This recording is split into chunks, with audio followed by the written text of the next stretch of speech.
thrill me. This show is part of the Thrill Me Podcast Network. Experience more on Facebook and YouTube.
Heyo, and welcome to a new episode of the Reveal Rob Show. I am, of course, your host, Reveal Rob, coming at you with all of the latest in news. We're talking DC, horror, and random other movie news, of course. Hope everybody out there's been doing good. Got a spoiler-free review of Black Panther 2, also known as Black Panther Wakanda Forever, the highly anticipated sequel of people wanting to know what they would end up doing with this movie. So I will give my spoiler-free talks about that film, because maybe later this week the Throw Me podcast group getting together to do a spoiler heavy talk of the movie, maybe, possibly, we'll see.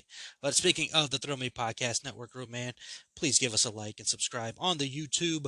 Follow us on Facebook, on Instagram, on TikTok, man, where we got some fun stuff always going down over there. You've got the Metal Groove, you've got my show, you've got the Mr. Wonderful Show, you've got Improper Guidance, and you've got Zach and Mr. Wonderful from Haunters Podcast cooking up a special show to do while the Haunters Podcast gang is on break, season break. Season finale happened for them. Go make sure you check out their season finale episode of Haunters Podcast for all the haunt goodness, man. But let's go ahead and move into this week's episode.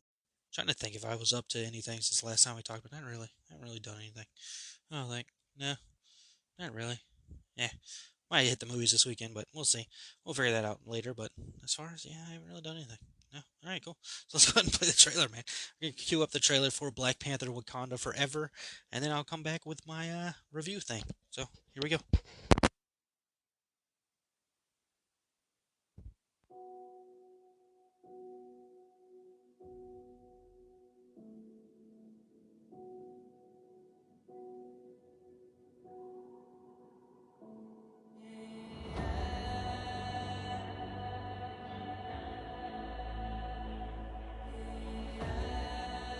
Only the most broken people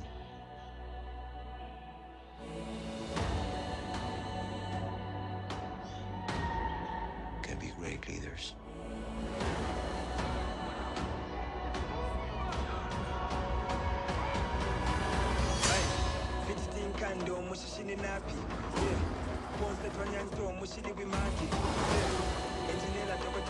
His people did not call him general or king.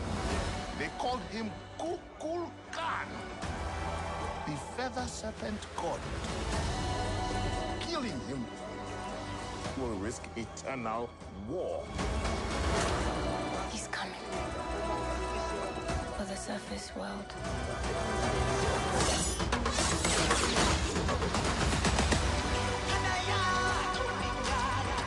We know what you whisper. They have lost their protector. Now is our time to strike.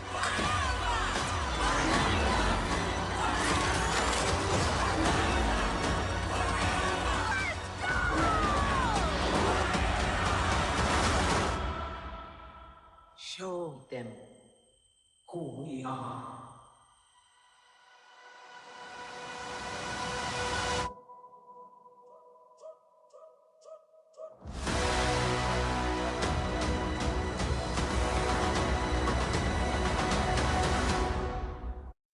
right, welcome back to the show. After that trailer right there, that was for Black Panther Wakanda Forever, also known as Black Panther 2. It's rated PG-13, sequences of strong violence, action, and some language. It's an action-adventure film running in at 2 hours and 41 minutes and is exclusively in theaters. In Marvel Studios' Black Panther Wakanda Forever, Queen Ramonda, Shuri M'Baku, Okoye, and the so horrible names even watching the movie and hearing him saying that, and the Dora Milaje fight to protect their nation from intervening world powers in the wake of King T'Challa's death. As the Wakandans strive to embrace their next chapter, the heroes must band together with the help of War Dog Nakia and Everett Ross and forge a new path for the kingdom of Wakanda. Rotten Tomatoes has a critic score of 84%, while the audience score is running in at a 95%. IMDb has it at a 7.4 out of 10. So, what are my thoughts on the film itself? Now, mind you, and go ahead and get your bingo cards ready. You've heard me say it 100,000 times on this show. Marvel's not my milieu, baby. It's not my thing. I enjoy some of the films, but vast majority of them I do not enjoy. Or at least not as much as people make it out to be.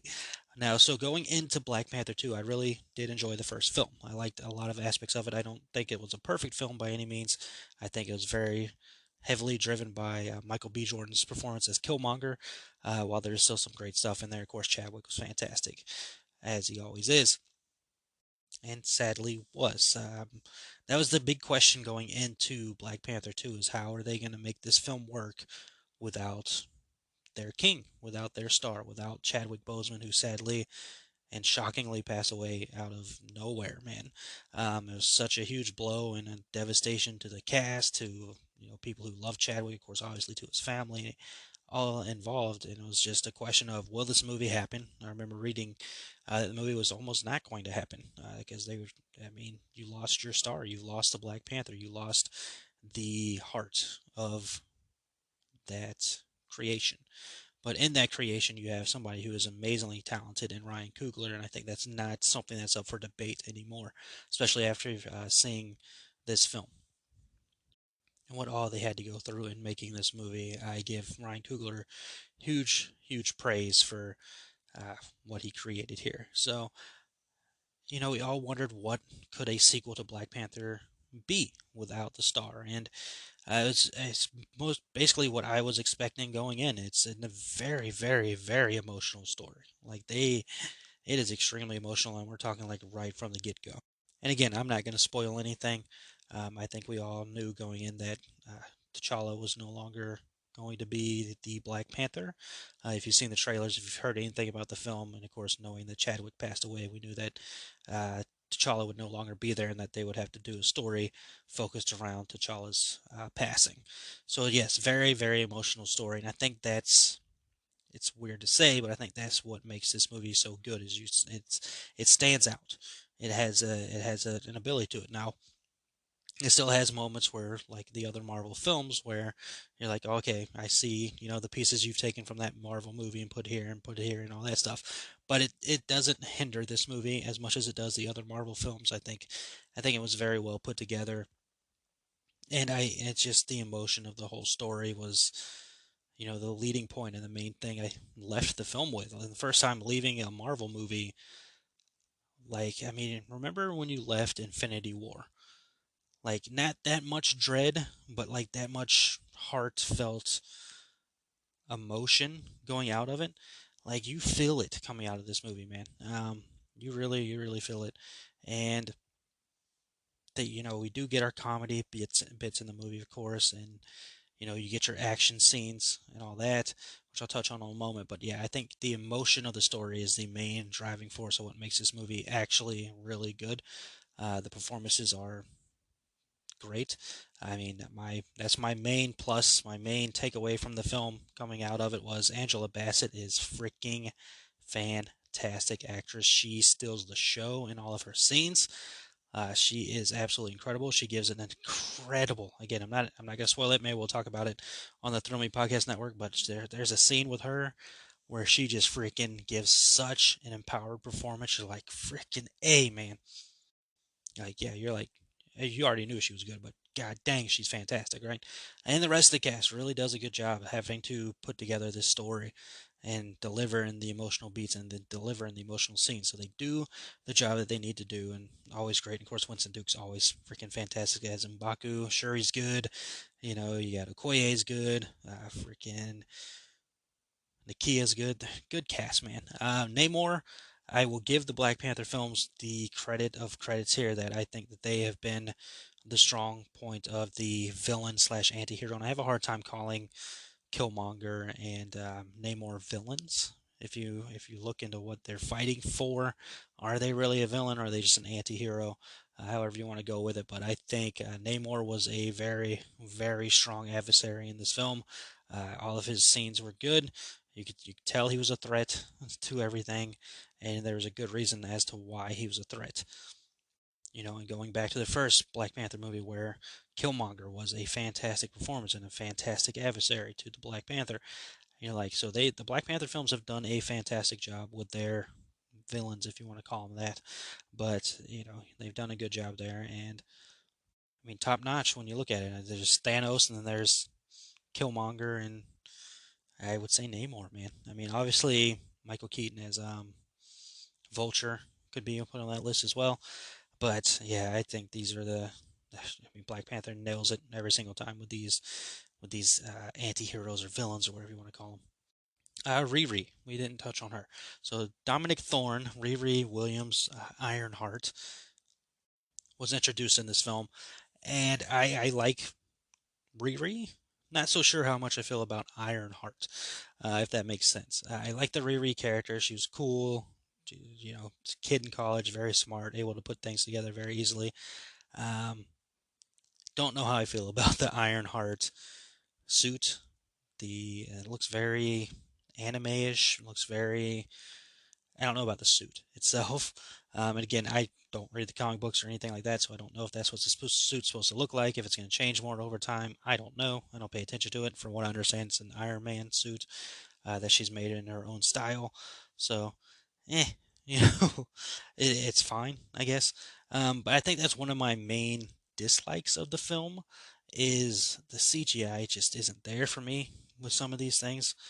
With these, you know, I don't like the way the suit just materializes. I don't like that. It's just a thing with me. I don't even like it with Spider-Man. Um, was it the nanobots or whatever? I don't like that. It's a personal get with me. I don't like that stuff. And it's just some of the action scenes with these suits I didn't like. There's another suit they introduced in the film. I don't know. Again, it's quite possibly me. Like I said, if we do this Thrill Me podcast get together, maybe the guys will be like, no, it's cool. At the same time, I'm not going to lose my opinion of the thing either. And of course, I'll have to see it a couple more times. I've seen the movie once. But yeah, I think those are my only things. Some of the CGI was a little hit and miss at times. But some of the action scenes were really good. The stuff with the water and the water being used as a weapon, like the freaking. I can't spoil it, but some awesome stuff done with the water. And you get one credit scene. It's a mid-credit scene, which kind of fits the Black Panther franchise. Normally, a credit scene to build towards the next Black Panther film, and extremely emotional scene there as well. So, I think the high points of the film is without a doubt the emotion, the acting across the board, and the story's good. The story is really good for something that they had to come up with in tragedy. And I think they did a good job in memory of Chadwick and celebrating Chadwick and making a very good story for sure. I think it is a top-notch film for the Marvel franchise, and I will say coming out of the theater this year, this is the first time I've come out of the theater from watching a Marvel movie and like I really thoroughly enjoyed that film. You know, other than like the little needle bits about CGI, I thoroughly enjoyed the film itself. I think it's a really good movie. It is. I don't know if it's in my top 10 or not, and maybe it could be. It's that good of a movie that they did a really good job, man. Really good job, and I like these Black Panther movies, and I think I do like this one more than the first Black Panther movie. But yeah, I think they really did a top-notch, solid job here with the story that they were able to come up with. And credit to them, and again, credit to the screenwriters, the direction by Ryan Coogler, and the actors in putting together this performance. Um, they did a great job for sure. So I say Black Panther: Wakanda Forever is a good movie, and I can't wait to talk about it with the boys. Maybe Brooke will be on there as well. So get Brooke's thoughts, get the girls' thoughts on there as well, and have all of our opinions and talking back and forth about the film and see what everybody thought, man. But overall, yeah, I thoroughly enjoyed that movie, and I say Black Panther: Wakanda Forever is a top-notch MCU movie in my opinion, man. All right, now let's stop talking about all this MCU stuff. Start talking some DC stuff, shall we? Okay. First, let me pop my drink here. I'm all ready with my Dr. Pepper zero sugar cream soda. Freaking drink here. Badoosh. All right. Kicking off with DC news and the thing that seems to never go away when it comes to DC films, Zack Snyder. People have clamoring and wanting more of the Zack Snyder stuff with DC, and Zack Snyder was asked about it recently with the new change over there in Warner Brothers with DC Studios being launched with James Gunn and Peter Safran named as the co-heads of the studio.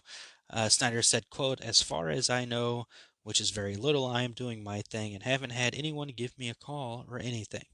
So I am just wishing them the best and hoping that they make some cool movies," end quote. So it sounds like Zack Snyder might not have anything to do with the new DC run, which honestly I am fine with. Not that I dislike the Snyder stuff. I enjoyed it thoroughly. His Justice League film, fantastic. And yeah, it would be nice to see, a part two to that. And it'd be nice to see, where things could go. But I think it's time to move forward. I think it's time to work on a new storyline. I think it's time to build towards something else and see where things go with DC. Let James Gunn and Peter Safran do their things. Let James create the way he needs to create. I think he's going to do a fantastic job. I talked about that on last week's episode, and I think I didn't mention it on last week's episode. Another thing I'm really stoked and excited about with James Gunn being in charge here, dude always brings a fantastic soundtrack with him for his films, so I can't wait to see what he's bringing with these movies. I mean, with Peacemaker, the show alone, I looked up every single song I heard on that show. Like, and when the credits came up, boom, pause. All right, what song was that? What song was that? Like, dude is always good. Guardians of the Galaxy, we already know about. Like, dude does a great job with soundtracks, so I can't wait to see what he does. But yeah, I think as far as the Zack Snyder stuff goes, again, I'm not against it, but I think it's time to move forward, man. I think we don't need to look back too much. I think we just move forward, look at what we get. Maybe sometime in the future, maybe we get that Ayer cut or whatever. But I think it's time to move on and move forward. And who's to say it can't happen? I mean, we still know that whatever James Gunn and Peter Safran are working on, there's still separate universes going on with the DC films as well. With the Batman film franchise, we don't know what's going on. If James Gunn, it hasn't been announced yet if James Gunn will have anything to do with that, but it has been said that James Gunn doesn't have anything to do with the Joker films that are happening. So anything can happen, man. Maybe they decide to do some Zack Snyder stuff on HBO Max. Who knows? We'll see. Speaking of HBO Max, we got a Penguin series update from Sarah Aubrey, who is the head of the HBO Max originals. She spoke with Variety and had the following to say: "Quote, Penguin will sit immediately after the end of the Batman and temporarily before the events of the second movie. The show will come out in between the two movies. Now, beyond that, it is fun for the audience to know that it will be a bridge between the two, but the actual release date I'm not at liberty to say." She goes on to say that, quote, "The goal of this is to show what Oz's life is like, and that's very much in the streets of Gotham, trying to get up and over as only the Penguin can, as a hustler and a strategist with his own ambitions. It is a great example of having the time over 8 episodes to tell a longer arc character story with a lot of delicious twists and turns and new characters. It's very much going to be about Gotham at that street level because he's not flying around like Batman does. We are all embracing that as a very specific experience for audiences to have."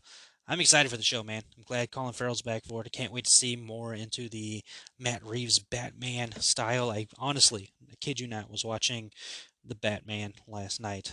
It is definitely a top film for me this year. I love the style, love the feel, love the story. So I can't wait to see more of the Penguin um, arc and see where things are going. I love that it's set in between the two films. So yeah, give it to me, man. This is gonna be so freaking good. All right, going from the DC talk into our spooky realm, horror, thriller, spooky, strange, all that good stuff. See what kind of news we got here for you. We start off with The Stranger. The Duffer Brothers will ask a little bit about Stranger Things Season 5, the fifth and final season of the hit show on Netflix. And they said, quote, Season 5, the way we see it, is kind of a culmination of all the seasons, so it's got a little bit from each.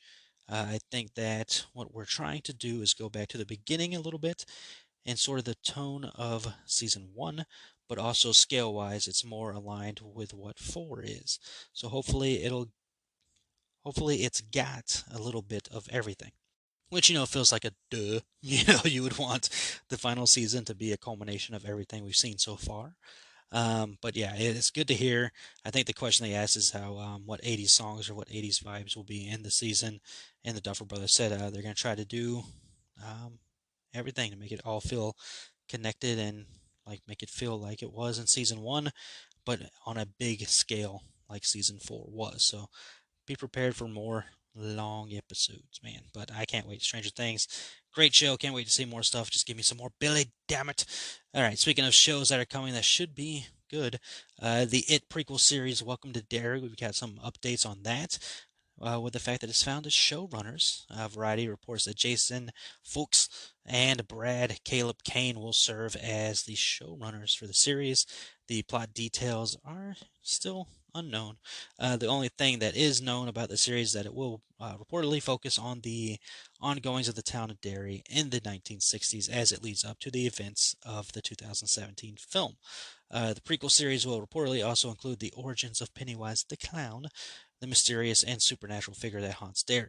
HBO Max head of originals, Sarah Aubrey, hey, here she is again, has teased a little bit of what to expect with the upcoming series while also noting that Andy Machete, is deeply involved with the show's development. We have been working with Jason, Brad, Andy, and Barbara Machete very closely. They're so deep into this mythology, they have such a firm handle on the storytelling around these characters and also the demented scares that they're putting into things. Sometimes I'm like, what's wrong with you? Just all the wild ways they think up to terrify us. You'll be hearing more concretely about the development very soon.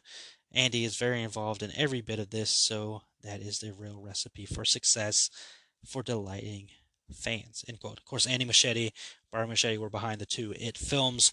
Andy and Barbara are currently working on the Flash film that's releasing next year. Can't wait to see what they do with that. Of course, I love the Flash. Can't wait to see Ezra do the Flash thing. Man, I still support Ezra until I have a reason not to. But yeah, this sounds good. I'm glad they get the terrifying stuff in here. I'm glad we're getting some backstory and all this stuff. And I'm glad to hear that Pennywise will be a part of it because let's face facts, if it's an It story, we want to see that damn clown. All right, we want to see that dancing clown doing the dancing thing. Okay.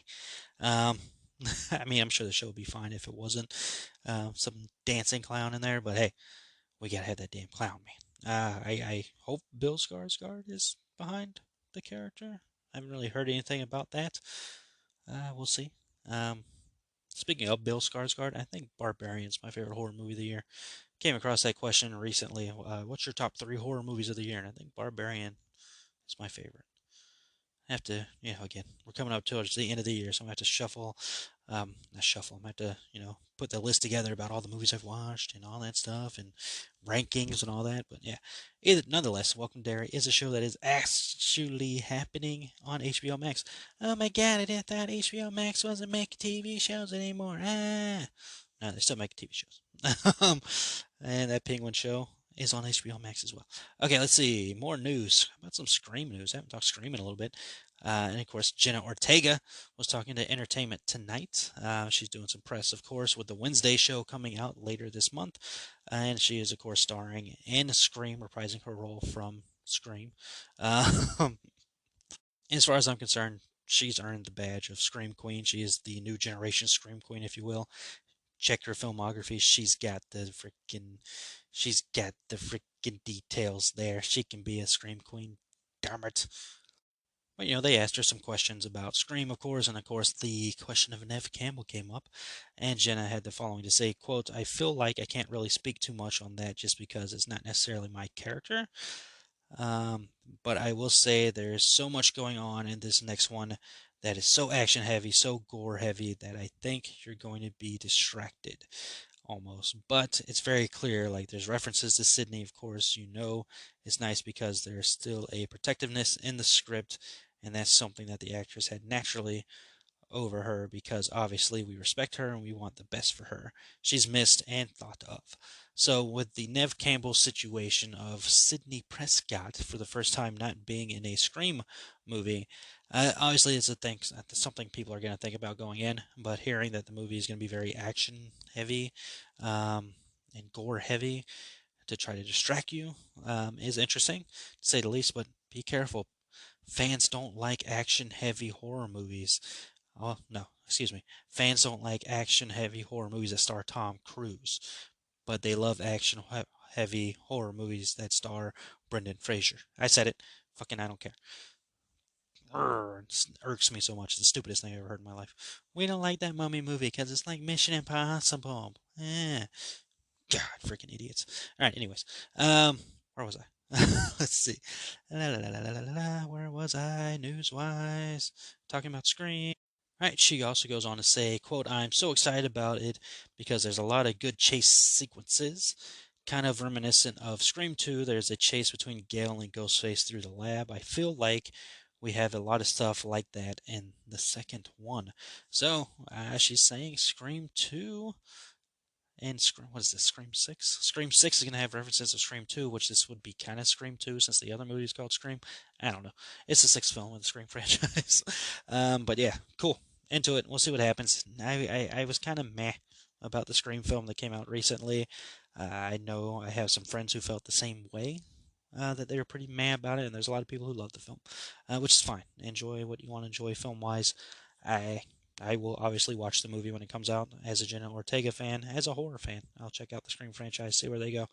But I wouldn't say my expectations are too high for the film coming off of that last one. And that does it for the horror news. So you got your DC, you got your horror news. Let's jump into other movie news that happened. And the biggest thing going around right now is that the Pirates of the Caribbean spin-off film starring Margot Robbie is apparently, get ready for this pun, dead in the water. And that is according to the actress herself. Quote, "We had an idea and we were developing it for a while, ages ago, to have more of a female-led, not totally female-led, but just a different kind of story, which we thought would have been really cool, but I guess they don't want to do it," end quote. Mixed feelings on this. I like Margot Robbie. She's definitely on my list of favorite actresses. I've always enjoyed anything I've seen her in. I mean, not just Harley Quinn. She's been fantastic in the I, Tonya movie. She's great in Once Upon a Time in Hollywood. She's a solid actress, and I would have liked to seen what she would have done in a Pirates of the Caribbean film. But I don't hate it either because I don't know that it was a movie that was necessarily needed. I think a Pirates film. I've enjoyed all the films. I don't get the hate that those movies have gotten. I've enjoyed all of them, and I don't know if this has anything to do. Because I've seen it. A lot of people are like, this is because Johnny won the court case, so Johnny's going to be back for another Pirates film.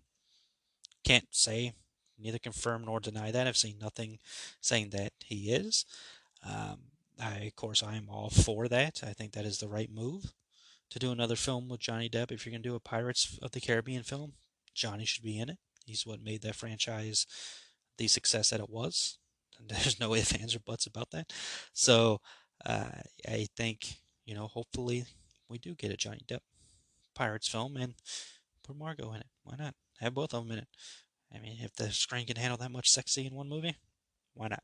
But we'll see where it goes. Of course, I'll keep you updated and posted on that because that is a franchise again that I like.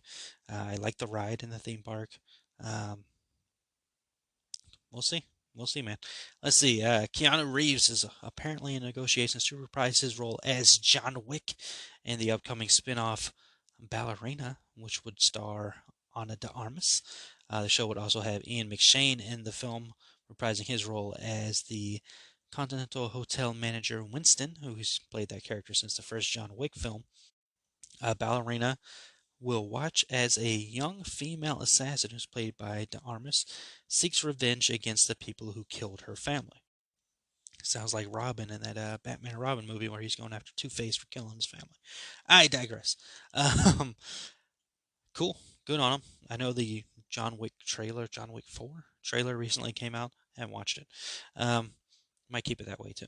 But not that I don't want to see the movie. I'm excited for the next John Wick movie. I like Keanu Reeves. I like Ana de Armas. I don't know what to expect from a spin-off of this franchise. Don't know, again, if it's something that's needed or not. But maybe it could work pretty good. I mean, if you get the same team behind the John Wick movies, Ana de Armas is a talent. If you got Keanu reprising his role in this thing, it could be good. It could be a solid thing. So we'll see where it all goes from there. Let's see, Sean Levy. Apparently, maybe, possibly, could be. I don't know yet, but seems to be happening according to Variety. Sean Levy, good director. You know, he's done good movies. And he's done Stranger Things. He's done episodes of Stranger Things, of course. He directed Free Guy, which is a good movie. He directed, what is it, The Adam Story or The Adam Thing or whatever. The other movie with Ryan Reynolds. He's doing another movie with Ryan Reynolds with Deadpool 3 coming up. You know, he's got a list of directing credibility behind him, and apparently he's going to be doing a Star Wars movie. I'm into this idea, man. I think that could be fun. I think that could be a good idea. Seeing what he does with his Stranger Things episodes, that freaking Free Guy movie, what a movie. Deadpool 3, I'm sure he's going to do fantastic with. I think he's, you know, cool. Give it to me. Yeah, I wouldn't mind a Star Wars movie. This is not the only Star Wars movie in the works either. You've got a Damon Lindelof scripted movie on the way. Be directed by, I'm gonna mess his name up, but the director of Miss Marvel, Charmaine. Yeah, I suck at names. Sorry. You've also got the Rain Johnson trilogy that's still apparently happening. And don't forget, Taika Waititi and Patty Jenkins both have Star Wars movies in the works. Now, Patty Jenkins' film, don't know. That seems to be put on an indefinite hold. It was supposed to come out next year, but there's no clear plans as to if it will, because we don't know if it's in production or not. And then, of course, Disney has an untitled Star Wars movie scheduled to release December 2025, which would be the 6-year mark. 6 years? 2025. Yeah, 6 years since The Rise of Skywalker opened in theaters, which a film I enjoyed. Star Wars, quote, Star Wars fans don't enjoy that movie so much. Nobody hates Star Wars more than Star Wars fans. But I enjoyed it. I enjoyed that whole trilogy, to be honest with you. So, don't care at me. I really don't care. I enjoyed it. I had a good time with it. But yeah, I'm here for it. I know people are probably like, I'm sick of Star Wars, man. I'm not the hugest Star Wars fan. Like, I'm not a Star Wars fanatic, but I'll enjoy Star Wars stuff. And one of my favorite things that I watched this year, the Obi-Wan show, man. So yeah, give me as many Star Wars films as you want. I'll check them out. It'd be much easier time for me to watch Star Wars movies than it is to watch TV shows, because I suck at watching TV shows. Like, I still need to watch The Mandalorian. Like, I'm so far behind. I gotta watch that. I gotta watch Boba Fett. I gotta watch the Book of Boba Fett. I gotta watch Andor. Apparently that show's really good. There's something else I've probably missed as well in the time frame. But hey, there's Marvel shows I haven't watched either. So, before I go down that road, we'll see. But I'm all for some freaking Star Wars movies, man. And Sean Levy behind it? Like, come on. Come on. I want to see that. I want to see that happen. Give it. Give me what I want. Quote Batista. All right. Broken Lizard. You know them. They made the Super Troopers movies and some other, comedy films that, hit or miss, depending on if you enjoy them or not. But Super Troopers, fantastic movie. These guys are allowed to make movies as long as they want because of Super Troopers alone, as far as I'm concerned. They have a new film on the way called Quasi, which is a satirical take on the Hunchback of Notre Dame, however you want to say it. The film will be available to stream April 20th course, it's releasing on 420. I feel like Super Troopers 2 released on 420 as well. April 20th, 2023, the film will be hitting Hulu in the U.S. Quasi is a story of a hapless hunchback who only yearns for love, but finds himself in the middle of a murderous feud between the Pope and the King of France. Wow. When each orders the hunchback to kill the other. Interesting. Of course, you got your cast of characters back, as they like to have in their films, so more power to them. I will be watching that for sure. Watching it with my brother because he introduced me to Super Troopers. Saw that movie in theaters, man. Can't wait to see what that is. And the last bit of movie news here is, could we possibly be getting a Freaky Friday 2 and a Mean Girls 2? Well, 3. Anyways, Lindsay Lohan, Lilo, as the kids used to call her back in the day. I don't know. I didn't follow Lindsay Lohan that closely. I did watch a lot of her movies. Did have 2 of her albums. That's right. She had albums, and for some reason, I bought those things. I don't remember anything about them. I remember the song "Rumors," and I think Mr. Wonderful likes that song. I think he called that song a bop because he's hip and trendy like that. And then I think she covered a Fleetwood Mac song. Other than that, fucking I have no idea. But I had both CDs for sure. I know that. Anyways, she was on the Tonight Show with Jimmy Fallon, which, by the way, fun ride at Universal. I don't care what anybody says. I have a blast every single time on that ride. The queue is amazing. The ragtime gals, the freaking hashtag the panda, that's always fun. The ride itself, good fun time. I don't care. I freaking love it. Ow! Ow! You almost made me drop my basket of puppies. Ow! Freaking love that ride. Anyways, she was on there promoting. She's got a Christmas movie coming up or something. I don't really pay attention to that part. But she was. Jimmy asked her about Jamie Lee Curtis pitching a Freaky Friday 2 to her, to which Lindsay Lohan talked about, and she said that she would be interested in doing the film, saying that both of them would be interested in doing a Freaky Friday 2, man. And I talked about this maybe last week's episode. I know I talked about it recently, where Jamie Lee Curtis said she would be open to doing a Freaky Friday 2 and gave her own script about her being a grandma and all that stuff, or her own pitch and story and all that. Like, dude, give me that movie. Like, the first Freaky Friday, well, the Freaky Friday movie with Jamie Lee Curtis and freaking Lindsay Lohan. Good time, man. Good fun time. That song randomly pops into my head every now and then, too, from that movie. You're it. You're the ultimate. I'm not a singer, but I do it anyways because I like to have fun. That song.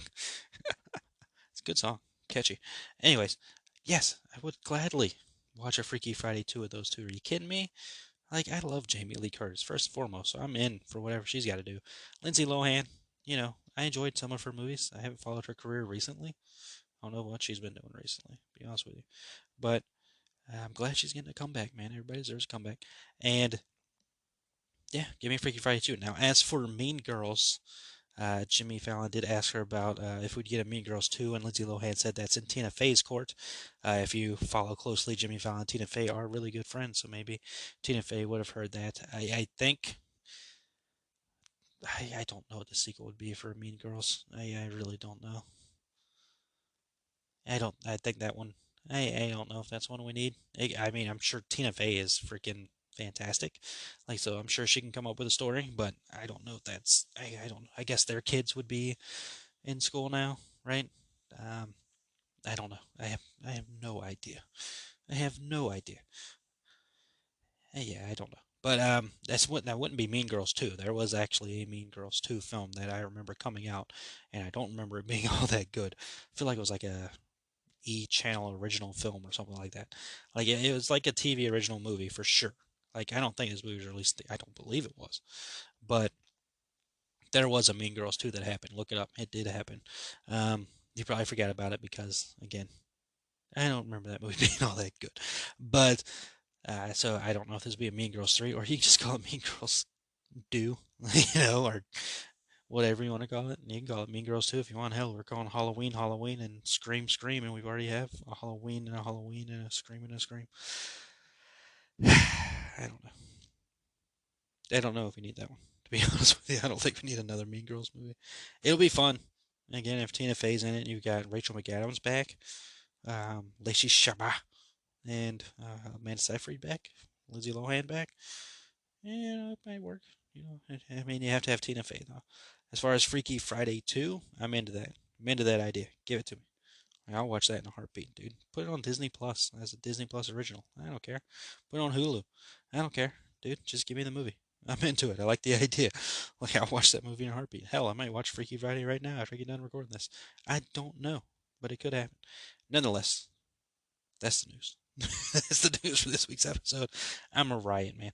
Anyway, we should be having a Throw Me Podcast Network get together event where we're talking Black Panther Wakanda Forever in full spoiler mode. So, if you don't want the spoilers, go see the movie and then come watch our show because you're not going to want to miss it, man. We're a heck of a group. You get us all together, we're a fantastic group, man. So, definitely should join in and watch that. Hope you enjoyed my review on this episode, my spoiler-free review of Black Panther Wakanda Forever. Go see it, go cry, go have a good time. But as for this week's episode, gave you all the news I can find that I was interested in. Hope you enjoyed it. Got your DC, got your horror, got your random movie news. And now I bid you all adieu. I hope you have a great rest of the day, week, month, Thanksgiving, whenever you decide to listen to this. Thanksgiving travels are coming up. Maybe you're binge listening to my show. Thank you, first off. Love you for that. 2, you're welcome. And 3, awesome. Anyways, Throw Me Podcast Network, YouTube, Facebook, Instagram, all the good stuff, all the good times going on over there. And remember, always remember that happiness can be found even in the darkest of times if one remembers to turn on the light. Talk to you all next episode.